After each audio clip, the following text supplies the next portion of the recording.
pledge allegiance to the flag of the United States of America and to the republic for which it stands, one nation, under God, indivisible, with liberty and justice for all. Okay. 3.0 of the agenda. May I have a motion? I will make a motion to approve. Scott, okay, a second? I'll second. Any discussion or questions on that? If not, those in favor say aye. Aye. Those opposed, nay. Okay, 4.0 public comment, we have none tonight. 5.0 is the consent agenda. And we will need a motion for approval. So moved. All right, John, second. I'll second. Any discussion on that? We've got some teacher resignations and an employment agreement, the typical bills and payments report. So those in favor say aye. Aye. Those opposed, nay. Communication reports, 6.1, Denise Smith, reports. Good evening. Just wanted to highlight some of the things that this past winter, it's been busy as always. We had 3 standalone ECFE classes for 36 kids participated in those. As far as elementary youth sports, basketball was huge again this winter. We had 108 players. We added 7th grade boys. As you know, junior high has a half season, just due to gym space. So we added 7th grade boys once they were done. And then I think in the fall or like next winter, we'll add 7th grade girls before they start up in January. I think Jim's goal is to have full seasons, but until then, I think we're going to fill the gap. 8th grade seems to be okay because they get pulled up to C sports. So it's just the 7th grade that tends to be without a full season. On Saturday hoops, we had 28 kids. The Hoops, McCray Hoops Club hosted 2 tournaments, January 22nd for the boys and February 10th for the girls. It's just a real good fundraiser for the Hoops Club. We made some really good money at that. But it does fall under community because I do assist with that. We also offer on-site wrestling. We had 36 kids. Coaches were Andy and Mike Brisley. And one thing that I saw this year is a lot of them did tournaments, which I thought was really encouraging to get them to feel like they're part of a bigger team than just individuals. Youth enrichment, 108 kids. Adult, we did 262 adults were participating in our programming. We did the community health challenge again this year. We're actually in it right now. We have 11 teams, 44 people. It ends on March 27th, and we're going to celebrate on April 3rd. One of the things that we're able to offer is prizes then for first, second, and third with a huge donation from Hanson Communications. They give us $1,000, and Citizens Alliance Bank gives us $700. So that helps us to be able to do that. Pickleball this winter, it keeps growing. As Leah and Carly knows, we added 3 more courts. We had 9 courts on Wednesday nights, and we're offering it on Sundays right now. Over 60 people. One thing we're looking at is putting lines on the double court, the elementary double gym. Leanne and I, Leanne can attest to this. Taping all those court lines was just, it took us hours.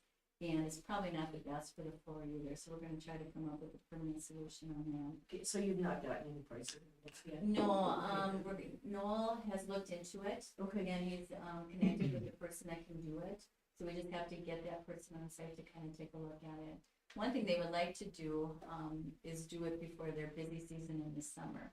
So when I talked to Noel, he said we could possibly do it on a Friday, and then it would be ready to go to be used again on a Tuesday. Oh, okay. So then that would be possible. But then that would take, I would have to work with Mitch to make sure that that doesn't interrupt anything on the elementary side.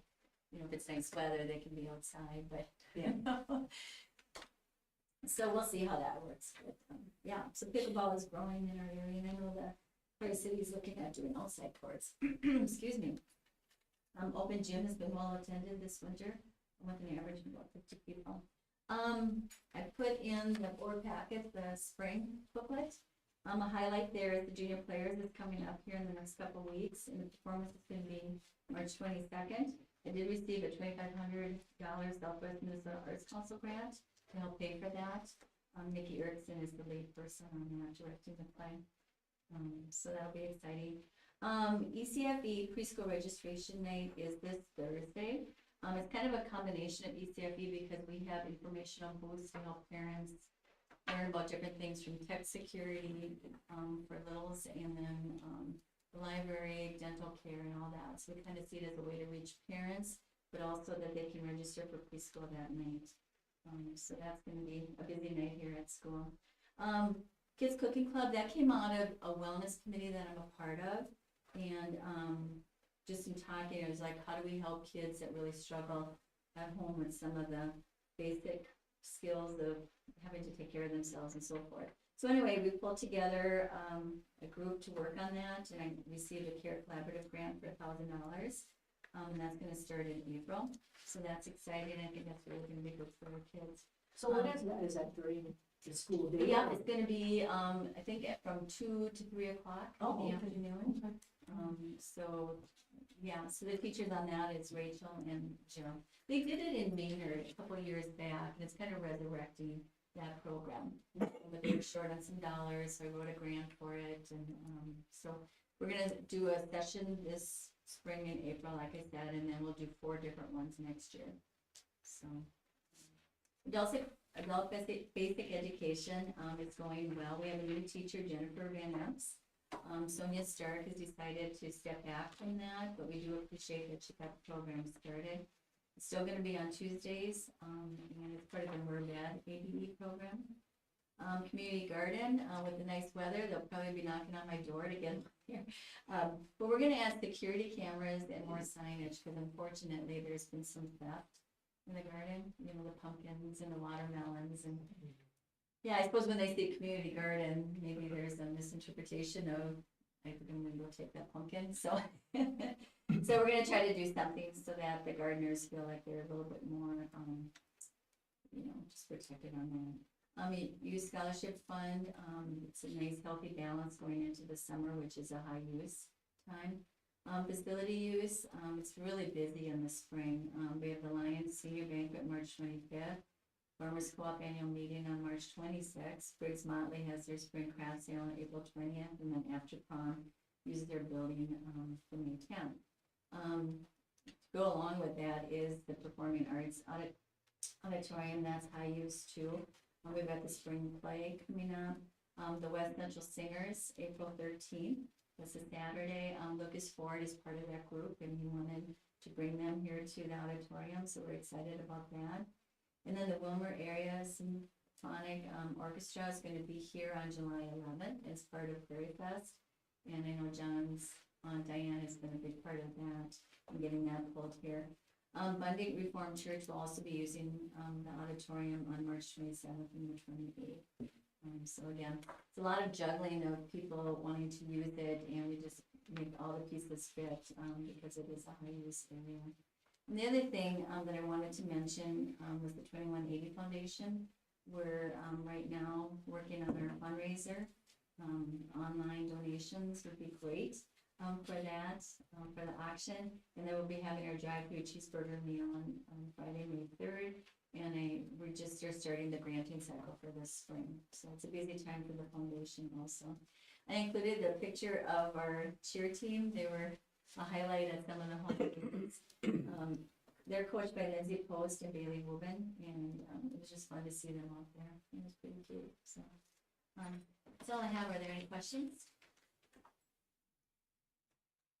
All right, sounds good. Thank you, Denise. All right, Jim Truock is not here, but you have. Yeah, Yeah, Jim gave me some notes. He wanted to just make sure that I would read every single word to you, so that you didn't miss out on that opportunity to hear what he put together. No, I'm kidding. I'll just highlight some of the things that he shared with me. First, I want to give a shout out to Jim. It's difficult. It's challenging to balance all of the winter activities, you know, and make sure that there's buses ready to go and there's officials ready to go and there's emails and communication sent out to get kids out of class. And, you know, there's just so much that goes into being an activities director, and Jim does a very nice job with that. And then now it's also a busy time of the year because the winter sports, you know, all that equipment and those uniforms are being cleaned and put away, and and all of a sudden the bats are being handed out and, you know, things like that. So the season is never over when you're an activities director. It certainly is year round, and he does a wonderful job. This winter, we did have a Quad County wrestler. His name is Jason Jansen. He's from RCW. He qualified for the state wrestling tournament. And I believe this is like only his second or third year out, and to make it to the state wrestling tournament is pretty awesome to see. And you can see, you know, he lost in the first round to the eventual state runner-up, which is pretty impressive to go down there to that tournament. We had a very successful math league this last year. Mr. Olson was the coach of that. A couple of shout outs to a couple students, Ella Holtgren and Kaylee Mock. They placed 16th and 17th out of about 100 participants, so top 20%. They did a very nice job. Also, congratulations to one of our dancers, Cassandra Harms. She was selected for the All-State Jazz and also the High Kick team. So not just making it for one, but making it in both. And then finally, congratulations to one of our girls basketball players, Riel Jansen. She was selected as All-State Honorable Mention this year for girls basketball. So that is some highlights from Mr. Trulon. Any, well, questions, he's not here, so I guess. We'll just move on. Okay, Mitchell Kent. All right, good evening, everybody. Used to having a little bit more time here before Jim is done, so Josh, give it up. Ready to roll here. So not a whole lot, but I just wanted to, probably keep some of these top items on there just for the next couple of months. Just with the READ Act, as of right now, we did choose letters. We got an email on that last week, just with an update from MDE letting us know where they're currently at. They said over, I think, 17,000 at the time, and now 18,000 requests for the trainings throughout the state. So every time we get an email from them with a survey, I'm trying to make sure we get in there right away just to try to get our name a little bit further up the list. So we are working, we're gonna work with letters. So right now, we met with Josh and myself met with Jen Schwankel from the co-op on Friday, I believe it was. Just to go over some updates that she had for us and just to make sure that we've got all of the most up-to-date information with all of that. So now we're just kind of waiting to hear back from them on that so we can get rolling with things and we'll figure out the best way to go about how we want to span out this 18 months training with our staff and make sure we handle it in the best way possible. Classroom updates, painting started on about 11 o'clock or a little after 11 on Friday afternoon on I guess it was on the east hallway, and I believe they took care of all the west end classrooms, so all the second grade, third grade rooms, and got all those ready to go. I know, Josh, you can tell me if you have any more or less information with that. So I believe that was what I got from Dan from ICS was phase 2 of 3. So we're getting closer now with all of that process and getting back to 100% down at the elementary. So I do just want to thank the teachers and all staff for the flexibility they've shown us over the last couple months now, I guess at this point. But just with all of this, so the conferences on Friday afternoon, a few teachers did have to use a different space during that time, but so I appreciate them being willing to do that so we could move forward even faster here, getting these things back to normal. Openings right now for elementary, we will need an elementary music teacher, and Michaela will be taking her talents down to this end of the building, so doing some middle school, high school work. So I'm happy to have her stay in our building here, and we did post this position on Friday afternoon, so we do have one applicant for that already. So we'll wait here until the end of this week and start hopefully setting up a few interviews for that. And another one that I'm just going to keep on there for now, just let you know we're still looking at schedule and just staff placements for certified and non-certified staff for next year, and just seeing what that will look like going forward. So we'll hopefully have a few more,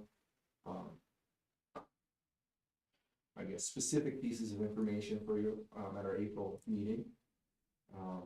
And I did want to throw in here, just I know some with teachers that asked if board was aware of this.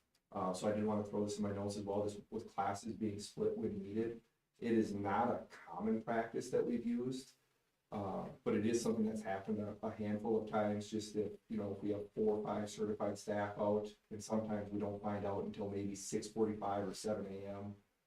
So when we were already kind of working on how to cover a certain room, and we find out there's another room, kindergarten, I will say, has definitely been utilized more, so just not out of necessity, but just class sizes having 4 sections and not 3, like first through fifth. So there have been times when we've had to split them up between 2 or 3 classrooms. So ideal, definitely not. But I just wanted to make you aware that that was something that we've had to do a handful of times. I do think that the use of Red Rover this year has been very helpful with helping find subs, and just kind of a second layer for both Kayla, middle school, high school, and Katie, when it comes to finding subs, just so we have both of those going for us when we need it. So can I just ask, are you only doing that when you can't, like when it's a last minute thing, like you're saying you can't? Yeah, find the room? and we've said it, and I like that Red Rover, I feel like almost has given us, I don't know what your thoughts are on it, Jed, but just like a level of transparency, where in the past, you know, sometimes it's like, oh, how hard do we even try to find a sub here? Well, it's like, well, it's posted on Red Rover now, and the subs are notified of this, so I think that kind of helps to an extent, knowing that, oh, well, this person's not available today, or this person's already in this room. And it's not a lack of effort, more so just, you know, when you have kind of maybe 3 primary subs that are coming in, and they are all in, and we have 5 people gone, you know, there's not a whole lot else we can do. We've looked at other options, and I've talked with staff at our last board meeting too, just with potential options that other districts have used too, or just, you know, we'll send out openings or gaps throughout the day, and people usually go, hey, I can take that, I can fill in here, do this. So we don't have to do the splitting.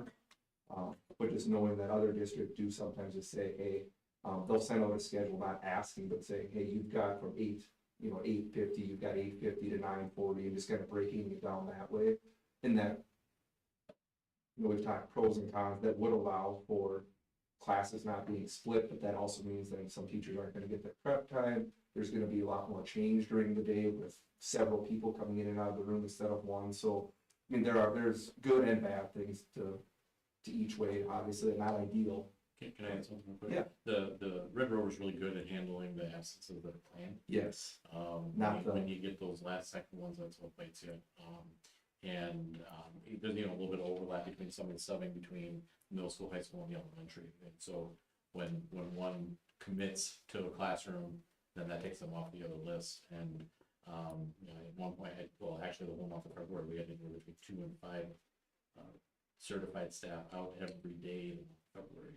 And so that's just at the middle school, high school And then level. if we had our 4 or 5 out, Yeah. you know, it gets to a point where it's, Well, there's nobody left in the pool. Yeah, right. yeah. It's a small pool already. And if we pulled the people that, our second tier of people to do that, and, you know, and I know both Josh and Judd have spent their fair share of time in some classrooms here this year too, so.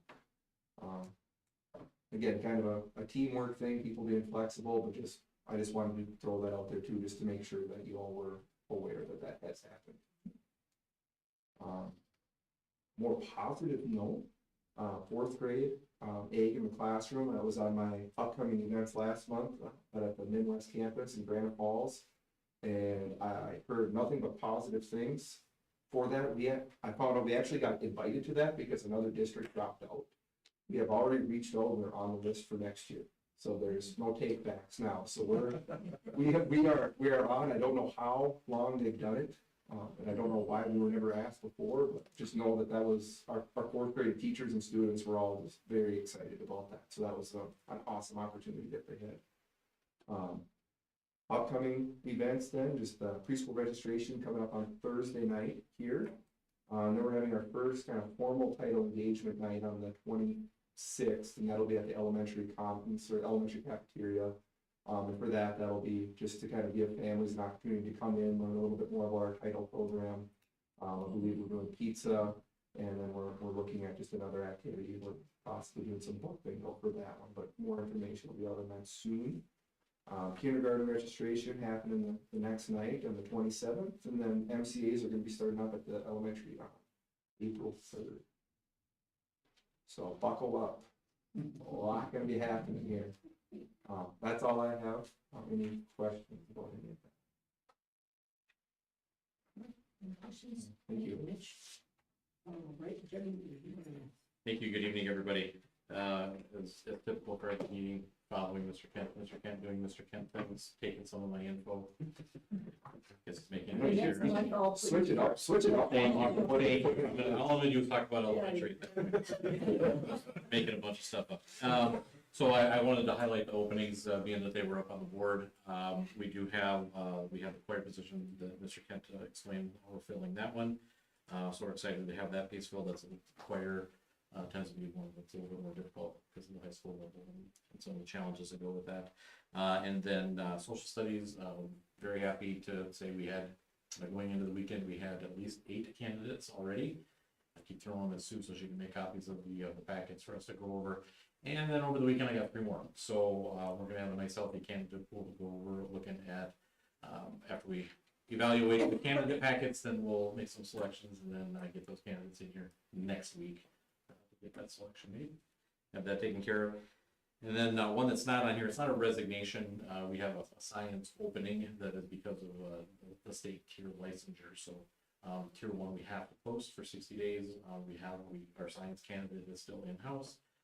She is not interested in leaving, but we have to do due diligence and hire any candidates. Not hire, interview candidates that do apply, and just so that we can meet those requirements for PELSB. So that will be coming up. And again,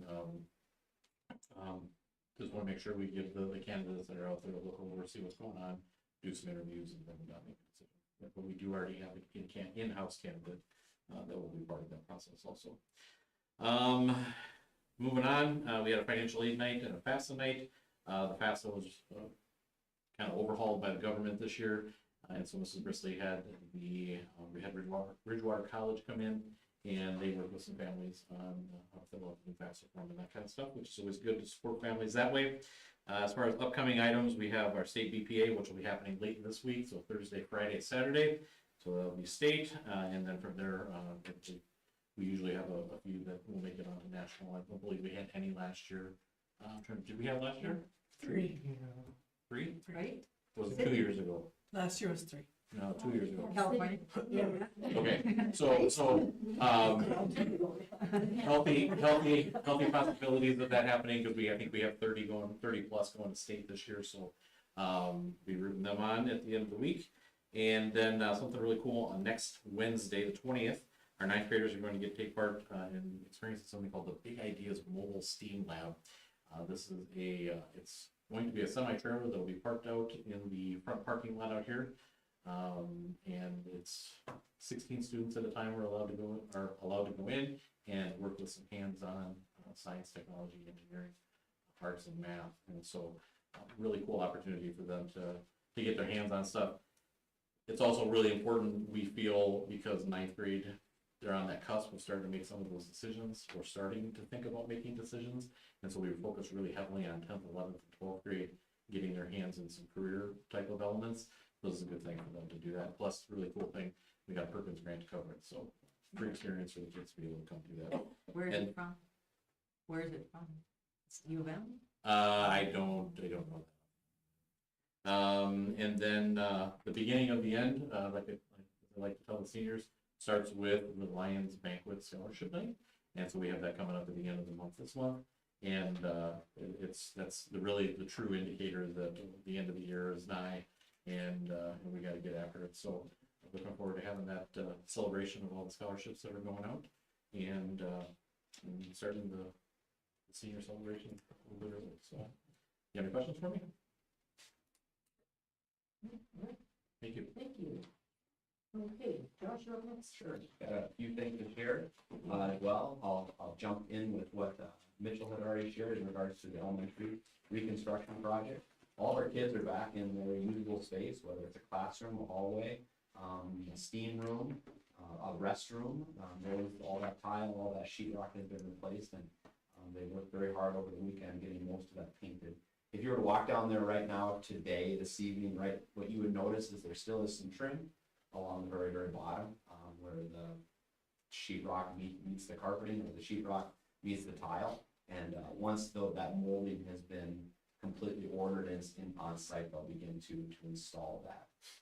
We're in phase 2 of 3, but it looks very good, and our space is being utilized again. So that's a positive thing. Something else too that the board should know, and that the community should know too, is that the insurance company has really worked very well with the district over the last 2 months or so. There have been some contractors that have given us bills that have been large, maybe even larger than expected, exceeding what we thought was fair. And our insurance company has worked very well with them to get some of that money reduced. So that has felt good.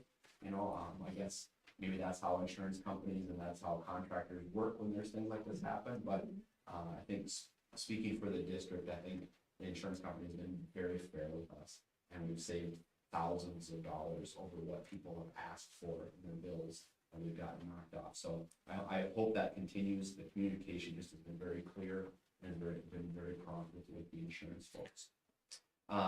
Happy to announce the negotiation update with our McCray Teachers Master Contract. Last week on Friday, there was a tentative agreement vote, and it passed with about 70% approval, and that truly is a reflection of the hard work that the teacher negotiation team came to with the table, and then how they communicated with each other and the trust they had among each other to get that passed. So thank you to them, and also thank you to Mark, Carmel, and Julie, and Kim for being on that team to put together that contract. Whenever there's a contract and there's negotiations, there's going to be give and take on both sides, and I believe there still are some things that we can improve in contract language going forward. But the hurdle of the contract has been negotiated well, and that has been ratified. So congratulations to that group. The calendar 2024, 2025. We're already into the month of March, and it would be nice to have that calendar already set for next year. Mr. Wheatley has been leading a group of people from across the district to put together a calendar for next year. I will say that the READ Act has truly had an impact on that calendar, and I'll kind of give you 2 scenarios. The READ Act through letters. First, it may only have impact on half of our teachers at any given time. So if you set up professional development for your pre-K through 5th graders to do READ Act training, what are you doing with the other teachers at the very same time? You know, typically you can pick a topic and it can apply to the majority of your teaching staff. Here it may only apply to half at any given time. So if you schedule it during professional development time, you need to find something else now for the rest of your team, so to speak, to do their professional development in. If you ask teachers to do it outside of contract time, they would be compensated, but that also that's an added cost to the district to compensate those folks. Even though they're willing to do that, it is time outside of the school day that they would need to commit to. So there are many districts, across the state that are still concerned about what kind of impact that's going to have on their calendar. There's also some districts too, neighboring school districts, that are having an abundancy of early outs, where kids will go home at noon, so that from noon until 3 or 4, your teaching staff doing professional development. That sends kids away from the building, and also too, now that those kids do not get that time with their classroom teachers. So there's pluses and minuses to many ways to do it, but that has had a big impact on our calendar, is just determining what we're going to do, finalize what we're going to do with our READ Act responsibilities. Because the READ Act was put in place for good reasons. We want our kids in the state of Minnesota to improve their reading ability, because we know it opens up doors in so many other areas. And it's legislatively imposed, we have to do it, but it is certainly a puzzle to get it all put in the next 3 to 5 years. Also, there has been some conversations with the calendar too, looking at how we currently do parent-teacher conferences. Parent-teacher conferences that were, the traditional parent-teacher conferences of 20 years ago look different today. Whether it's moms and dads, their schedules, their busy schedules, if I could add that to it, And, when is a convenient time to reach out to moms and dads? Like, communication is so important, but should it just be a magical date on the calendar that you have to wait until before you have a conference with a parent? So that also has had some impact on what our 2024, 2025 calendar might look like. I already talked about the READ Act just a little bit. The READ Act could take a staff member up to 174 additional hours over the course of the next 2 years. And so, looking at that number, divided up, is it during the school year, is it during the summer? It's a big ask. It's quite a few hours. Now, we do have some, Mitchell, I don't mean to put you on the spot, but how many teachers do we have that are already versed in letters or have already had the certification in that? So I could be wrong, I'll hold me to this, but I believe it's 5 that have either completed or are in the process of completing it right now. How many would have to do it? K5, so 15, 19, 23, 26 from probably the 29 from the elementary, and then middle school, high school split. Sixth grade we're talking sixth grade. Also, 6th grade, so, eventually. because I think the number I'd submitted before, but we would need was like 35 seats Okay. that we would need for the entirety of the district. So it's like over half the staff, right? Yeah. Yeah, I mean, it is, and it's like Josh said, it's not a small ask with knowing there's that much time and knowing that, there's not a great time to do it. Mondays, summer, in-service days, but also just knowing that, nothing makes it any better, but, it's not a thing we're imposing, no matter what direction you head here, it's something that's gonna have to be done. So who teaches these, or it's somebody comes We in have to a do this? contract with the company called Letters, which is Okay. Alexia, I think is. And then they provide the training? They do. Okay. Yeah, and some of it is like a cohort where we're all in the same place at the same time, or watching somebody live at the same time, and then some of it is homework. Too, where, okay, between this module and this, you have to read this many chapters, or you have to take this many assessments, proving that you're caught up to where you're at. So that is a challenge. That connects right to the legislative update just this last week. The House Education Policy Committee heard a handful of bills, and one of them was, they referred to it as READ Act 2.0, as they hear from districts across the state on just the different struggles that we're dealing with, how to get these teachers trained. They have made some changes. They've added some mid-year screener things for students. They have provided some flexibility, but they haven't exactly shared what that flexibility is, but they showed there is flexibility in the instruction requirements. They also have appropriated close to $100 million for implementation. So some of that money that we are paying staff to do this, we could get some of that back. But will $100 million, will that pay for every pre-K through 5th grade teacher that needs to have this, have that? So that number is a big, big number. Don't get me wrong, but is that going to meet all of our needs? I can't answer that. What was the hourly number you had? Was it like a month worth? It could be close to 174 hours over the course of 2 years or 2 phases. Again, it wouldn't be that for, as Mr. Kent said, the 5 that have completed it, but there's 28 to 30 that So that $100 million. may not. And then also too, there's a lot of what ifs, and we can't focus on the what ifs, but there are people that we're gonna hire that we've never met before. We don't know who they are right now, but yet a year down the line, we're gonna still have to provide that training for them to be in a elementary classroom or be in a reading environment. So be on the lookout for that. The committee also did have some conversation about special education licensure. Some of it was to reduce some of the paperwork that our special ed teachers they're bombarded with. It also too opens up some flexibility from Pellsby to allow people into a special ed classroom, which right now there is no supply of special ed teachers, and so it becomes very challenging to get a licensed special ed teacher in those classrooms. Yeah, I go down to the very last bullet in the legislative agenda. This last legislative session, there were close to 9,000 bills that were introduced in the House and the Senate. And so the amount of things that are just thrown at this legislative body is amazing. And then knowing that not all those are gonna continue, some of those are gonna die in different committees, but that really puts a lot on local government and local school boards to try to navigate.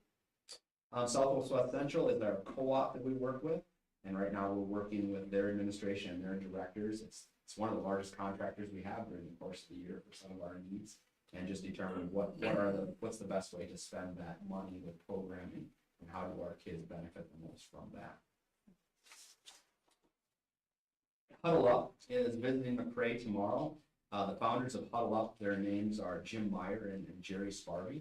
And both of these gentlemen were teachers in administration from the central part of the state in the St. Cloud, Cold Spring area.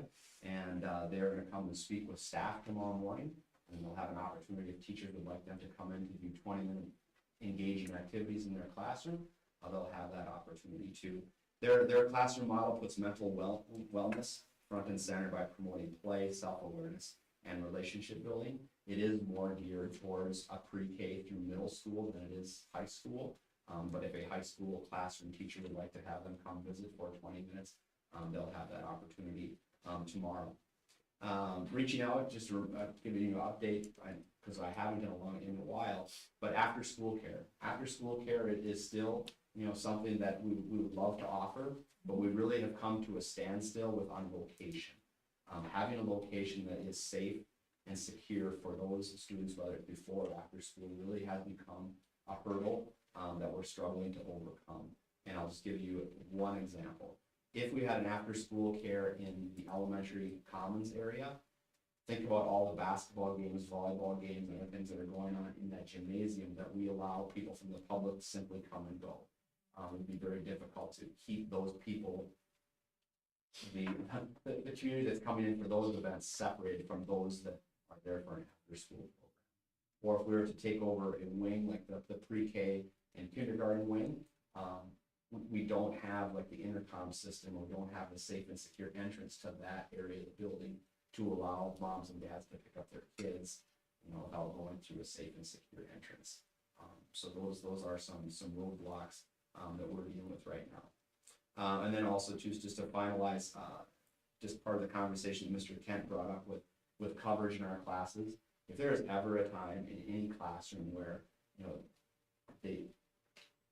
those that find subs can't find subs, they should go immediately to Mr. Kent and to Mr. Wheatley to get their input on how to solve that. And if that means Mr. Kent, Mr. Wheatley, myself, or anybody else, that has a teaching license can step in there and help, they should. And so all of those instances that Mitchell, alludes to, all the steps were taken, and that was the best, I guess, choice they could make at that given time. But administration should be brought into it immediately so they can help solve that. Questions or comments? I have not, so thank you. Thank you. 6.2 committee reports, you kind of covered that with the negotiations committee already. The POC, I have nothing on the POC, we've not had a meeting, that's last time. 603 board discussion, anybody got anything you want to bring up? Okay, if not, we'll move on to 7.0 business items, and this is the approval of that EA master agreement. I guess I just need a motion for approval. I'll make that motion. For Mel, second. I'll second. Is that you, Mark? Yep. All right. And did she attach that at all or not? It was in the board package. So any discussion or questions on that? Got anything you want to add? No? All right. So those in favor say aye. Aye. Aye. Those opposed, nay. All right, upcoming meetings, looks like March 11th, April 8th, and May 13th. We need a motion to adjourn. I'll make that. Second. John, all right. Let's see, those in favor say aye. Aye. Those opposed, nay. All right, we are adjourned at 6:42. Let's all run outside for It's still nice. Yeah, exactly. Thank you. They were complaining on the video. You're behaving with marvelous. Getting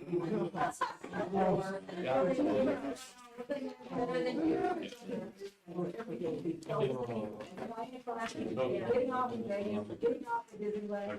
Nobody complains that. Time changed. When you get home.